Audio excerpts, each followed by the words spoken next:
Our next speaker is Mike Miller. A bit about Mike. He is a stream ecologist for the DNR in Madison.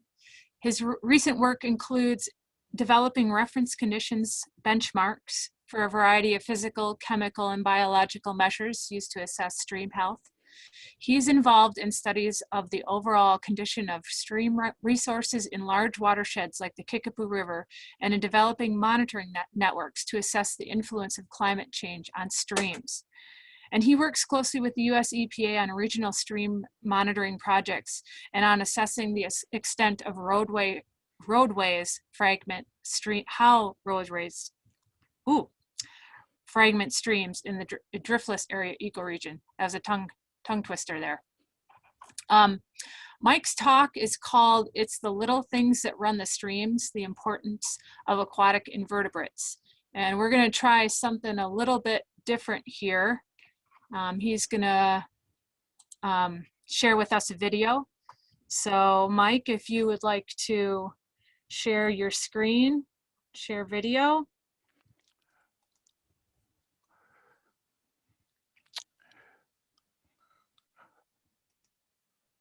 All right, let's see.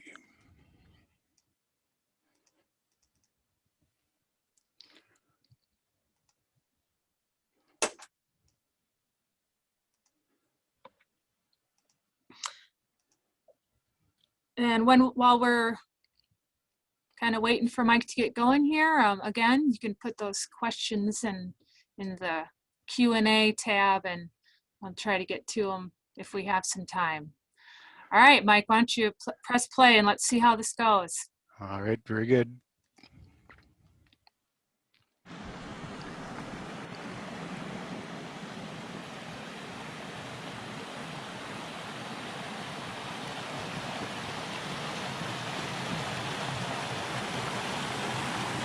Hello. For Wisconsin's Water Week, I thought I'd take you stream side. What I want to do for the next 35, 40 minutes or so is take you from a headwater site on a stream. We'll follow it downstream to larger and larger water bodies. And I want to talk about the aquatic invertebrates found throughout these flowing water systems in the state. So we're in the driftless area in Vernon County. Most of you realize there's very steep topography in the driftless area. You can look up in these upland slopes here. The steep valley sides are very important for the infiltration of water.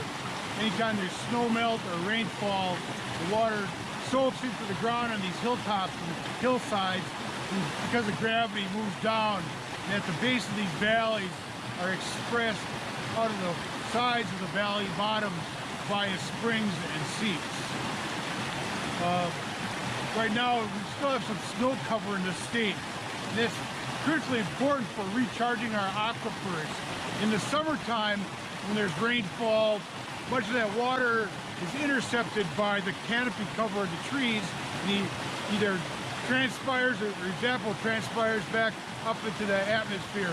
So in the wintertime, we don't have as much loss due to evaporation. So the water that's a result of this melting snow, most of it does soak into the water table or into the groundwater and recharges the aquifer. So you can see on this hillside where the water is flowing out of the side of the hill.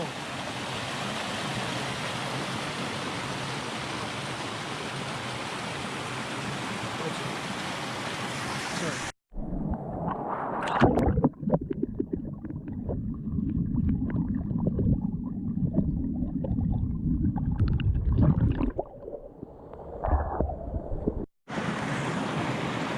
So, stream ecologists talked about the river continuum concept, a very fundamentally important concept for us to understand streams. From where a stream starts, in this example, the spring, to where it ends up in the next water body, whether it's a lake or a larger river system, there's a very predictable changes in the physical and chemical characteristics of our streams and rivers. And that elicits a number of very predictable biological responses as well. So the water coming out of the ground here is at roughly 52 degrees Fahrenheit year-round, a very stable thermal environment, and oftentimes a very stable flow environment as well. So fundamentally important to the functioning of what we call cold water streams or trout streams.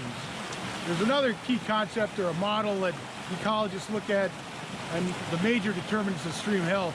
And so what we think about is the water quantity in the stream and how it changes over time, the water quality, the habitat both within the stream itself and along the riparian corridor, and then also the food chain as far as what are the energy sources for this stream. And lastly, we talk about connectivity. Is this stream contiguous or is it disrupted by culverts or road crossing or bridges? So again, these 5 major determinants: water quantity and how it changes over time, water quality, the habitat both within the stream and along the riparian corridor, the food chain or energy relationships, and lastly, this idea of connectivity.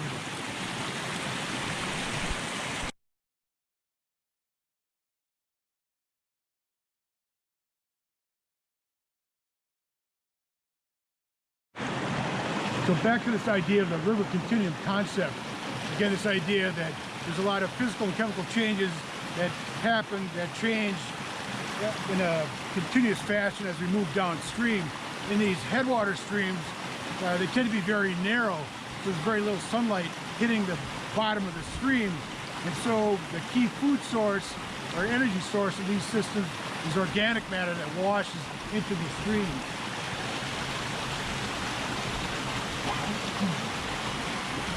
So in the fall of the year, when leaves fall off the trees and shrubs, much of this washes into the stream system. And so this is key energy for these headwater streams. There's a number of different invertebrates known as shredders, and that's what they do for a living. They shred up this organic matter, and that's their food source. Once the leaves fall off the trees, chemical defenses that prevent insects, terrestrial insects, from feeding on the leaves get washed out of the leaves. And also when these leaves are in the water, they get colonized by microscopic plants and animals, a biofilm. So this energy source is kind of thought of as like a cracker with peanut butter on it. The insects and other aquatic invertebrates get energy from the leaves themselves, and that's kind of the cracker. But the biofilm on the top of the leaves is kind of like the peanut butter that we eat on our peanut butter and crackers, a very nutrient food source. So again, for us to have healthy, functioning headwater streams, we need to have vegetative growth along the streams, whether it's trees or shrubs or whatever. So when we alter the landscape because of agriculture or urban development, and remove that surface vegetation, we can alter the food chain as well. So again, these shredders are pretty sloppy eaters. Much of that organic matter they shred drifts downstream, and that's capitalized on by other invertebrates farther down into the food system.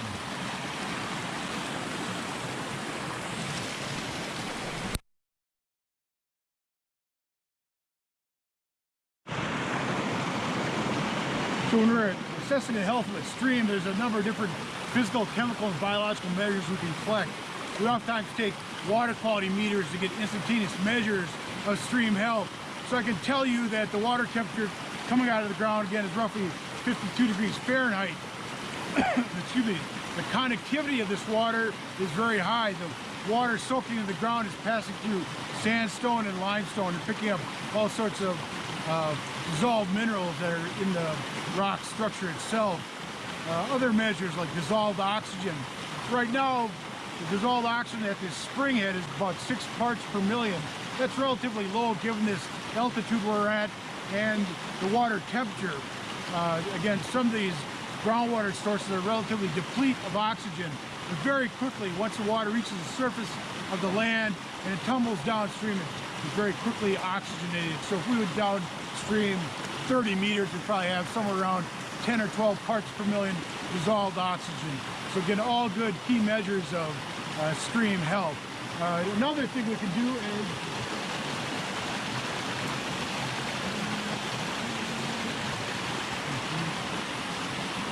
we can look at the aquatic invertebrates living in the stream.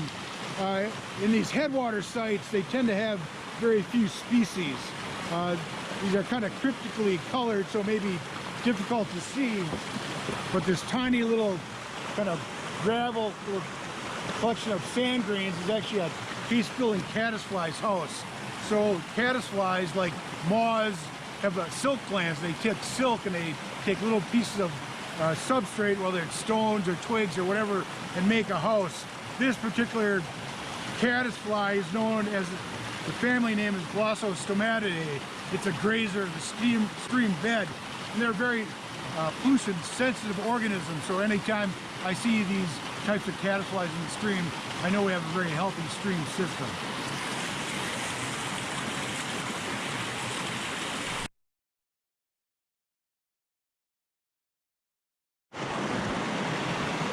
So for the water quality biologists or volunteer monitors that might be watching this video, this device is probably very familiar to you, a water transparency tube.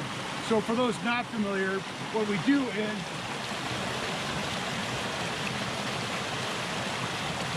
fill the tube with water, and at the base of this tube is a black and white disc known as a Secchi disc.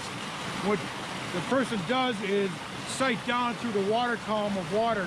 Now if this water is very turbid, we'd have to release some of the water to reduce the column height of the water. So at some point, while looking through the tube, you'll notice the black and white disc on the bottom. You close off the check valve, and then you can read off on the side of your transparency tube the height of the water column. In this case, in this example, it's 1 meter of water, and I can certainly see the disc quite clearly, but if we had a stream that had runoff, surface runoff, or issues with soil particles, turbidity, and other things that influence the water transparency, we might have to lower the water column to a much lesser extent. So again, a simple tool, but if we collect enough data, it can be very powerful information. So the bedrock geology in this part of the state is primarily sandstone. That was formed during the Precambrian period, when much of the continental U.S. was an inland ocean. So much weathering of rock, of mountaintops, settled down into the ocean bottoms. And as that area dried, as this area dried, it became the bedrock in which we're standing on. So that sandstone is very porous. It's probably about 30% of the rock itself is airspace. So it provides a lot of porosity, or a very high porosity for water to infiltrate into. So when we have snow melt or rainfall events, the bedrock geology is very good at absorbing that water. Now on these slopes, as that water moves down into the earth because of gravity, at some point it reaches these valley bottoms and it expresses itself either in that fairly impressive spring that we looked at a few minutes ago, or more often what we see are these hillside seeps. Now over the last 50 years or so, actually much longer, people are using this water as a drinking water source. They still have pipes in this area from not that long ago. So the water's, you know, relatively clean, but we all know that particularly in the western part of Wisconsin, we have issues with nitrate contamination, and no doubt there's trace amounts of chemicals from agriculture, whether it's pesticides, insecticides, herbicides, whatever. So relatively clean water, but we still have impacts from human disturbance.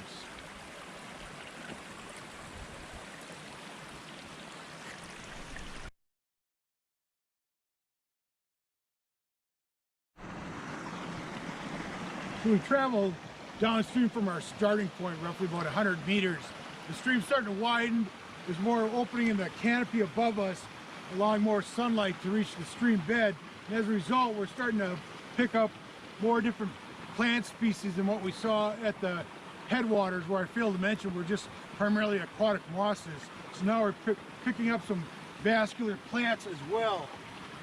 As far as invertebrate life, we still have these saddle case making caddisflies I mentioned earlier, the Glossostomatidae. We're also picking up a new species here in the giant case building caddisflies that I just picked up one example here, and another different species of case building caddisflies. Again, they all have silk glands like a spider or a moth. They're close relatives of moths, frankly, and again they use that silk to pick up pieces of stone and other debris on the stream bed to make their shelters, and as they grow they sometimes vacate those shelters and build a new one, or just add on to their shelter. So on this one rock here, there's probably 50 individual case building caddisflies. Again, the saddle casemakers, the Glossostomatidae, and a handful of other types of strong casemakers and giant case-making caddisflies. So on one rock, quite a bit of diversity of life that we probably wouldn't see as much of farther upstream with the closed canopy. But there's more organic matter washing downstream. There's more sunlight impinging on the rocks for the invertebrates to graze upon. So as we move down slope, we get a richer diversity of life, both in plant life and invertebrate species, but also greater biomass as well because of greater productivity in the stream at this point.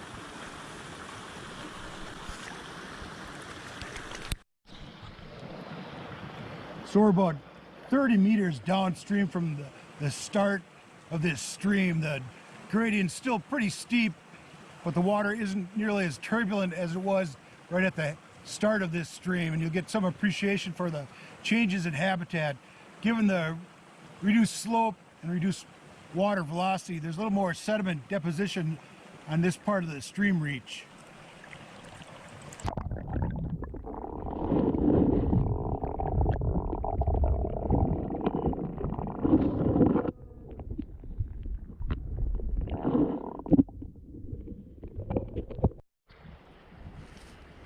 So I failed to mention the first stop we had where that spring started pouring out of the hillside. That little stream that starts there is called Croom Springs, and that flows down into what's called Seas Branch, which eventually flows into the Kickapoo River.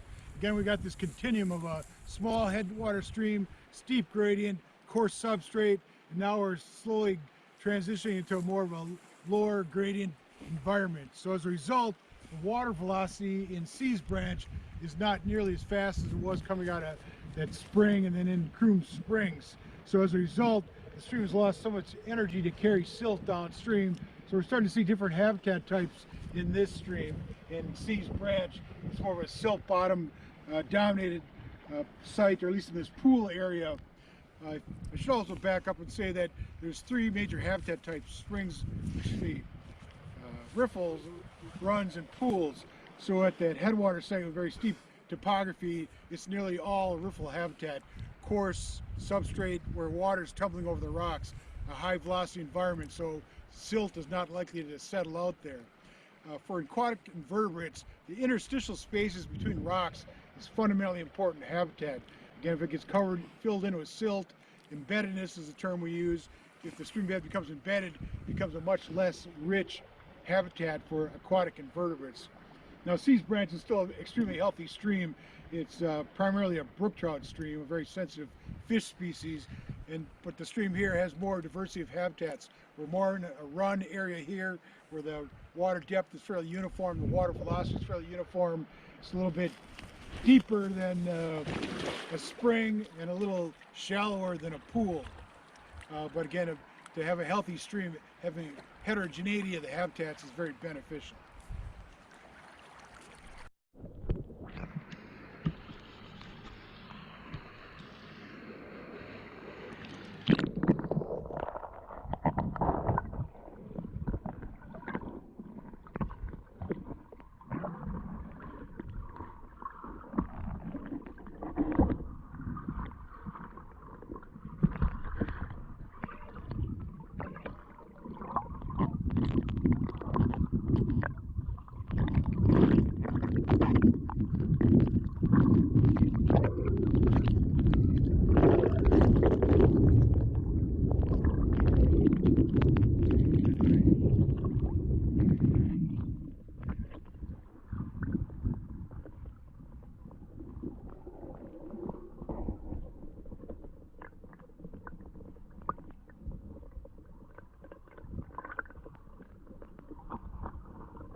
So we're still at Seas Branch, and I failed to mention that stream ecologists and others, water resource managers, have a numbering convention for streams called Strahler's stream order. So a stream, again, that headwater stream we saw in upstream from here, where it comes out of the hillside, it's a first order stream. When two first orders join together, that becomes a second order stream. For example, a second order and a third order stream join together, it still remains a third order stream. So C's branch, what I'm standing in right now, this is probably like a third order stream. And typically in Wisconsin, by the time a stream gets to be about a fifth order stream or so, they become no longer wadable. So we talk about those being boatable waters. And you can think of like a Mississippi River just west of us here, west of Madison or Wisconsin. That's probably about a ninth order stream, and then by the time it reaches the Gulf of Mexico, I believe it's a 10th order stream. So again, we see this transition in the size of the stream, water velocity, substrate characteristics, food sources for the animals in the stream, diversity of life. Again, the headwater stream that we first stopped at maybe had only one or two species, or more than that, but a relatively small number of vertebrate species living there because of a relatively harsh environment. There was not much food at that point. The water coming out of the ground, at least at that spring head, was relatively low in oxygen levels.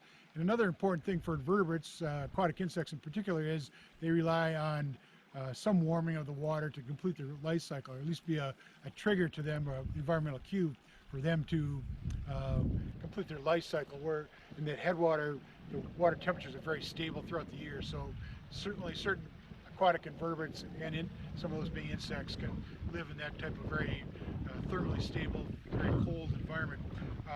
I showed you these case-making caddisflies, the saddle casemakers, give them a name, the family name Glossostomatidae, just picking up a rock off the stream bed in C's branch will give you some appreciation for the density of life in a very healthy stream. So this one rock, maybe a third of a meter in diameter. Not that I'm going to count these, of course, but if I looked at this closely, there's got to be at least 300 invertebrates on this rock, just this one rock. And I'm seeing again these saddle casemakers, the ones that have this round case. Again, somebody thought it looked like a horse's saddle. Again, inside this is the larval insect of this particular caddisfly. Again, they're grazers, so at some point when the paraphytic growth on the rock starts to become more prominent, they'll start grazing again. Right now they're kind of just hunkering down for the winter. We have a new specimen here. This is another caddisfly, another case-building caddisfly, but it uses vegetation to make its house, and this is called a chimney casemaker because it kind of has a chimney shape to it. And it's the family name is Brachycentridae. Now this particular caddisfly, again, our third species on this one rock, is a strong casemaker. And I'm drawing a blank on the Latin name for that particular caddisfly. And last but not least, again, we have some more of these Limnophiladay Caddisflies. Again, another case-making caddisfly. The common name is a northern or a giant casemaker caddisfly. So again, just on this one rock, quite a diversity of life and quite a density of life. And these are pretty tiny, and you can no doubt not see them, but there's a few mayflies kind of scuttling off the rock as well. So again, but this stream, C's branch, is a very healthy stream. If we went to a similar stream in an urban area, we'd be hard pressed to maybe see one or two organisms clinging to the rocks, and there'd be a much more tolerant group of insects living in those types of environments. So if you spend enough time looking at the benthos, the aquatic invertebrates on the stream bed in a variety of different streams, very quickly you can get an appreciation for the health of a stream. I've been doing this for a while, and I can step in a stream. I can be blindfolded. You can set me in a stream and hand me a rock with some invertebrates, and very quickly I can tell you a lot about that watershed, the water temperature, the water quality, the size of the stream, a number of different factors. So, historically, 75 years ago, various state agencies and federal agencies relied very heavily on water chemistry data to characterize stream and river health. And that's still fundamentally important information, but increasingly over the last 30 years or so, there's been a greater reliance on the animals that live in the streams. Again, 24 hours a day, 7 days a week, their entire lifespan. So one of those caddisflies might live in a stream for 1 to 2 years. We didn't encounter any stoneflies just yet, but they may live, again, another type of aquatic insect, that they may live up to 3-4 years in the stream. So they give us a much longer time frame of understanding of how healthy or not that stream is, versus taking a water chemistry sample that can tell us about a lot what's happening that day, but again, it's a snapshot in time that can be very dynamic as far as it can change from day to day, day and night, year to year, pre-storm event, post-storm event. So the animals that live in the streams give us a much longer perspective on the overall health of that particular ecosystem.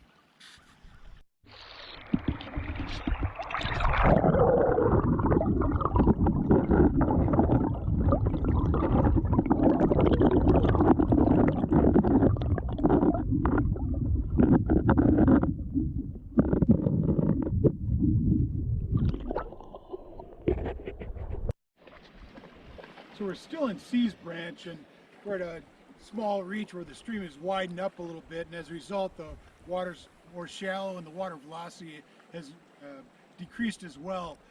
They do pasture cattle and part of this stream reach, and what's happened over the years is the streams become wide because the banks became broken down by the cattle. Again, if you have a 1,000-pound animal putting its weight on 4 hooves about this big, there's a tremendous amount of shear force. And it doesn't take very long for the cattle to break down the stream banks. So you have this widening of the stream, shallower water, poor habitat for fish, and also with the reduction of the water velocity in this particular reach, instead of having that coarse substrate that we saw upstream and down from here, again, very important interstitial habitat, what we have now is in essence a biological desert. We got the stream bed inundated with sand. Again, the stream water velocity is reduced, so the stream's lost its ability to carry all this silt load downstream, so it gets deposited in this reach. Now overall the health of the habitat in C's branch is good, so I'm not overly concerned about this little patch of sand, but in many of our streams across Wisconsin, we have sediment coming off the hillsides, flowing down into the valley bottoms, and if we have issues with the habitat because of livestock or other factors on the landscape, storm events, can really alter the habitat quality on the stream bed. So no doubt there's some invertebrates that will live in this particular environment, but if we weighed and counted all the animals that lived in these rocky substrate reaches, there'd be much more species diversity, much more species biomass than what we find in this site. So we need to keep the soil up on the uplands and out of the streams and make certain that we maintain a certain water velocity by having a relatively narrow stream channel. Again, wide, shallow streams are oftentimes a sign of degraded environments for a variety of different reasons, whether it's because of hydrologic factors happening on the landscape, again, changing in land cover, again, more localized effect of perhaps plowing too close up to the stream bank or pasturing cattle in the valley bottoms where they can break down the stream banks. But again, wide streams with silt bottoms or sand bottoms tend to be very poor environments for most invertebrate species and fish species as well.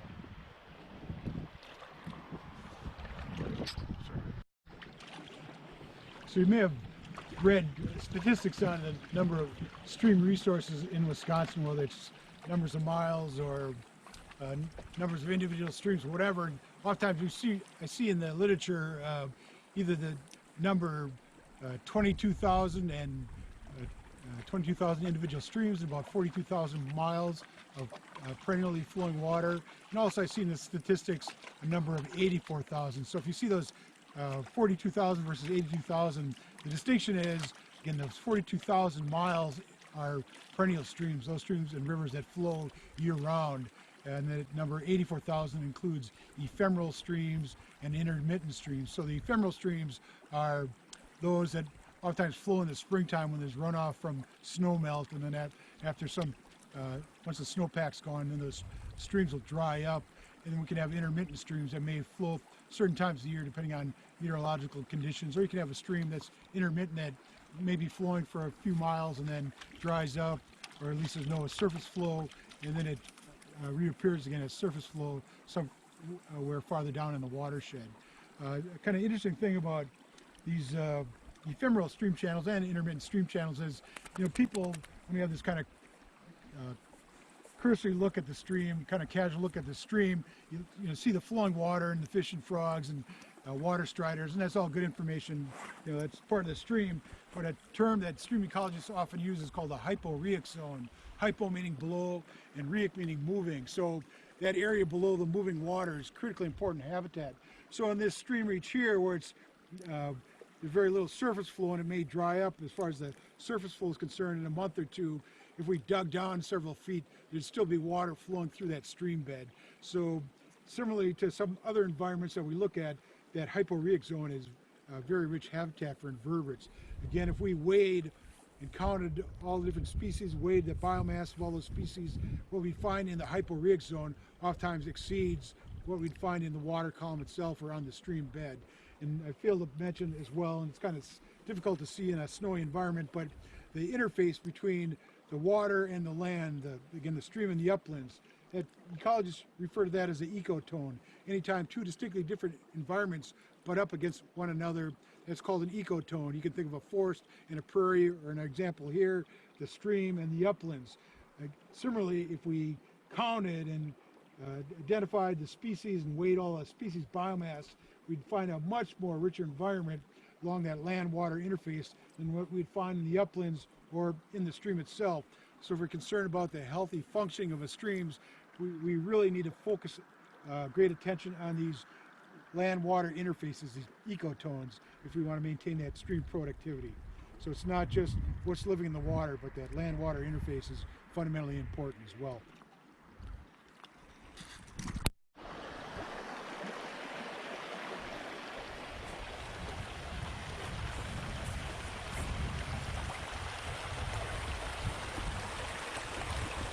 We're at the confluence of two streams. Off to my left is Croom Springs, again this spring that we first started our journey at, and farther off to my left here is the main stem of Sea's Branch.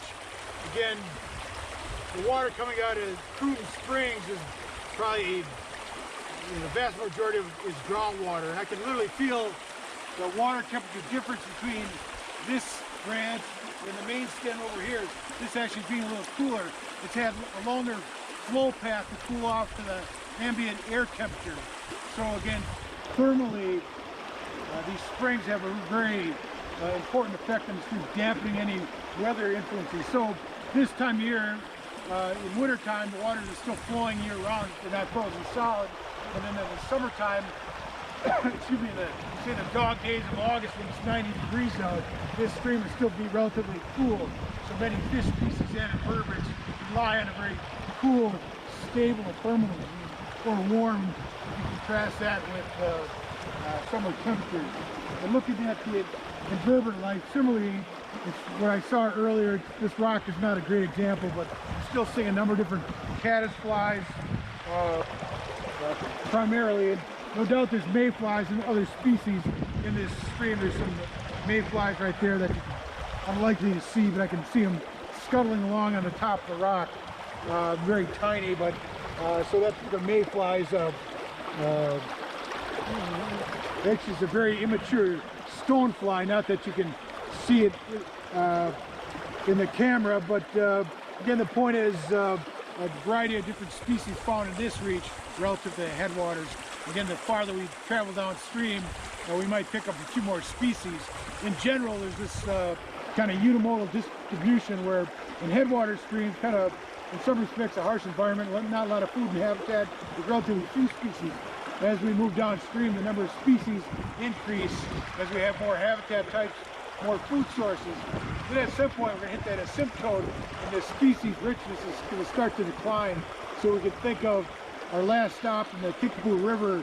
It's much more sand bottom dominated, a little bit warmer. We'll likely see a decline in species. So kind of our sweet spot for species richness and biomass, frankly, may be in Sea's Branch, and that'll taper off quickly when we go downstream. So I suspect most of you are quite familiar collecting kick samples of macroinvertebrates in streams. For those that are not, we use oftentimes what's called a D-frame net. We call that for obvious reasons. It's got a flat side that sits on the stream bed. We put that on the stream bed, stand upstream of the net, and with our boots, either the heel or toe, disturb the substrate, dislodging the animals that are clinging to the rocks or perhaps hiding underneath the rocks or in those interstitial spaces. And we take the net, try to rinse out as much of the silt as possible, and we'll transfer this into a pan. I'll just give you a look at what's in this Sea's Branch, give you a feel for the kind of abundance of life. Hopefully that's visible to you, but in my hand is probably a few hundred freshwater shrimp or gammarus. Got some of these case-building caddisflies, the chimney casemakers, and some of the saddle casemakers, and a few stoneflies. So again, in a matter of a minute or two, we can have hundreds of animals in the net. Again, if you contrast that with a stream in a heavily agriculturalized area or urban area, you might sample for quite a long time period and not get nearly the same diversity of life or biomass of invertebrates. And more importantly, the organisms found here are much more indicative of a healthy environment. We'll point out just a couple examples in a minute. So we'll move down to a ice cube tray I got set up. I'm not certain how well these will show up, but we'll try. So in this first ice cube compartment, we have a stonefly. Stoneflies tend to have two tails. Again, this is a larval stage of an immature insect, the insect being, again, a stonefly. Moving right along, we have a number of different freshwater shrimp or gammarus.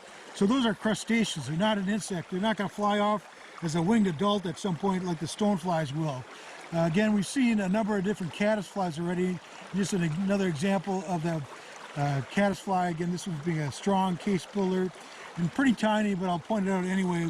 We have a mayfly. I'm not certain what species that might be. We'd need a microscope to better distinguish what species of mayfly that is. We're just in a course of kicking the substrate for just a minute or two. We come up with a number of different species. This will not be identifiable to you, I'm guessing, but there's actually a black fly larvae as well. So again, maybe half a dozen different animal types found in a relatively short time period of sampling. And again, a number of you are volunteer monitors, so you're well aware that depending on the types of animals found, it can tell you a lot about the health of the particular stream you're investigating. Using a D-framed net, I collected a kick sample from Seas Branch Creek.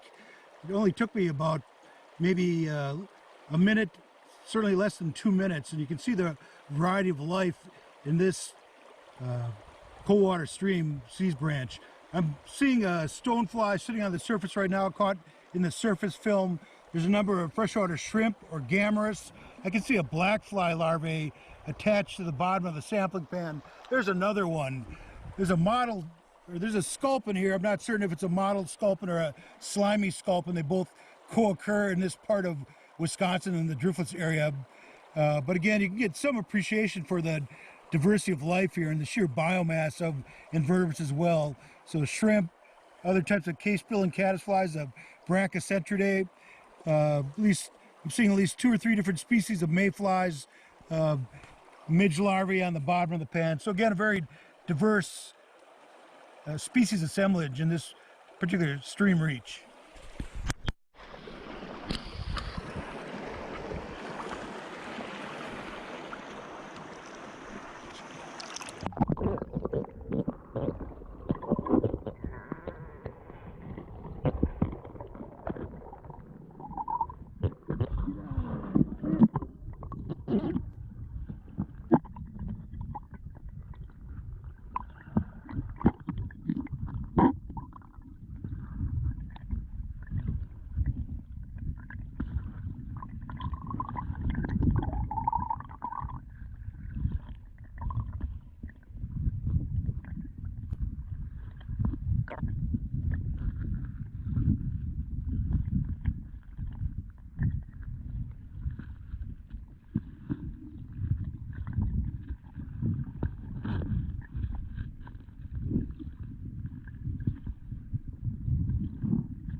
So earlier I was calling a particular case-building caddisfly a strong casemaker. So we got the strong casemaker here, when in fact what we were actually seeing in the spring head that we looked at and in C's branch itself is the longhorn caddisfly. So my mistake. Thank goodness there's field guides out there to help with identifications. These authors are a little suspect to me, but again, this particular book has some good illustrations. It's not waterproof, rendering it somewhat useless for a field guide, but good information nonetheless. So we're at our last stop in our journey through the watershed. And we started at a spring coming out of the hillside that flowed into a first order stream called Croom Springs that flowed into C's branch, and now I'm standing in the west fork of the Kickapoo River. So that headwater stream is probably about, well, when it's a stroller first order stream, it has maybe a flow volume of a couple of cubic feet per second. C's branch maybe has a flow of about 20 cubic feet per second. And here in the west fork of the Kickapoo, which is probably a fourth, maybe going on a fifth order stream, the flow velocity, or flow volume I should say, is probably about 40 or 50 cubic feet per second. So we're seeing this transition in water volume, again, living space for all these different animals. So not surprisingly, this larger water body should be able to support more biomass of fish and invertebrates. I'm not going to do any invert sampling here. I'm going a little hypothermic, but I sampled here in the past quite a bit. I can tell you there's a number of different caddisfly species. Again, we saw a number of those examples in some earlier footage. Stoneflies, a number of different mayfly species, so a fairly diverse aquatic invertebrate assemblage in the west fork of the Kickapoo River, and it's a very highly prized trout fishery as well. I didn't talk much about the functional feeding groups of invertebrates. So there's invertebrates that are shredders. We talk about those that are very predominant in the headwaters. There's a lot of organic matter washing into the stream. They're kind of sloppy eaters, so a lot of that organic matter, the coarse particulate organic matter, they shred up, becomes fine particulate organic matter that other invertebrates utilize. One example being a net spinning caddisfly. Again, the caddisflies are close relatives to moths. They have silk glands, so the net spinning caddisfly will spin a web on the stream bed attached to a rock and use that as a filter feeding mechanism. So we're taking advantage of that organic matter that's shred up by other animals and just the physical turbulence of the water breaking up organic matter as well. So the net spinning caddisfly, a common family is called Hydrocycadae. So they're drab little fellows that look worm-like, about so big. They have a Latin name about this big. So who cares about these crummy little caddisflies? Well, they're the base of the food chain. In many of these streams, the West Fork being one example, upwards of a third of the invertebrate biomass are these net spinning caddisflies.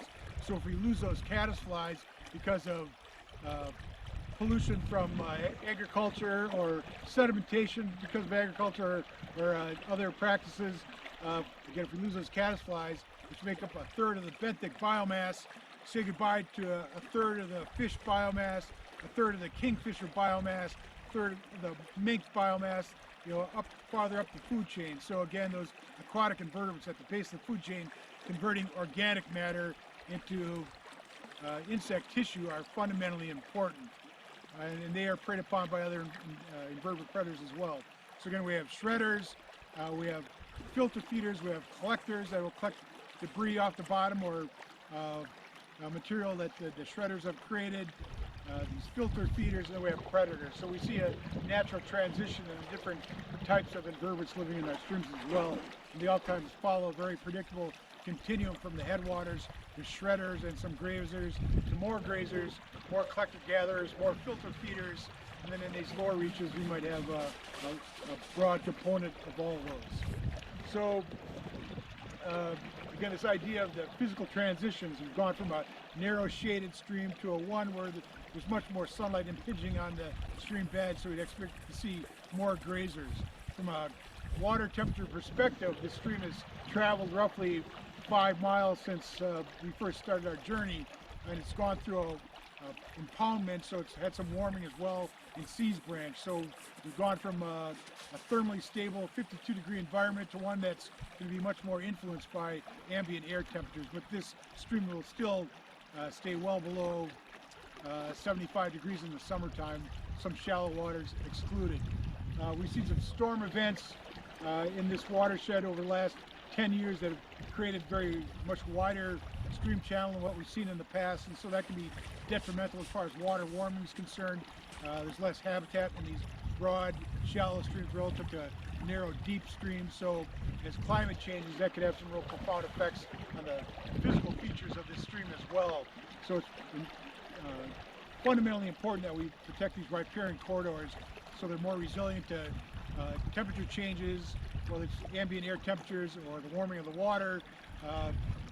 Having good riparian vegetation is going to stabilize the stream banks and make them more resilient to the effects of storm events, whether it's inherent storms or change in climate, those sorts of things. And having a protected riparian corridor also helps filter out a lot of the coarse material, whether it's soil coming off of croplands, up slopes, or wherever there's erosion occurring.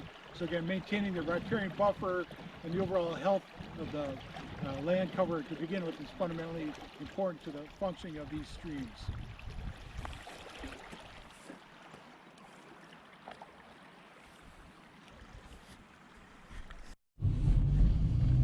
Hi, Stella. So, Stella, how does it feel to be a famous dog on camera, huh? Yeah. Yeah. What are the trappings of fame, Stella? What's hard about it? There's something difficult about it? Like you're drawing crowds? Is that hard? Or do you like that? Yeah. Okay. Any perks? You getting more pets lately now that you're a major movie star? Yeah. Any snacks left for you by adoring fans? Or yeah. Well, it's looking like you're really adoring this newfound fame, Stella. Do you have anything to say to your legions of fans? What? Anything to say? All right. Well, we'll leave it at that.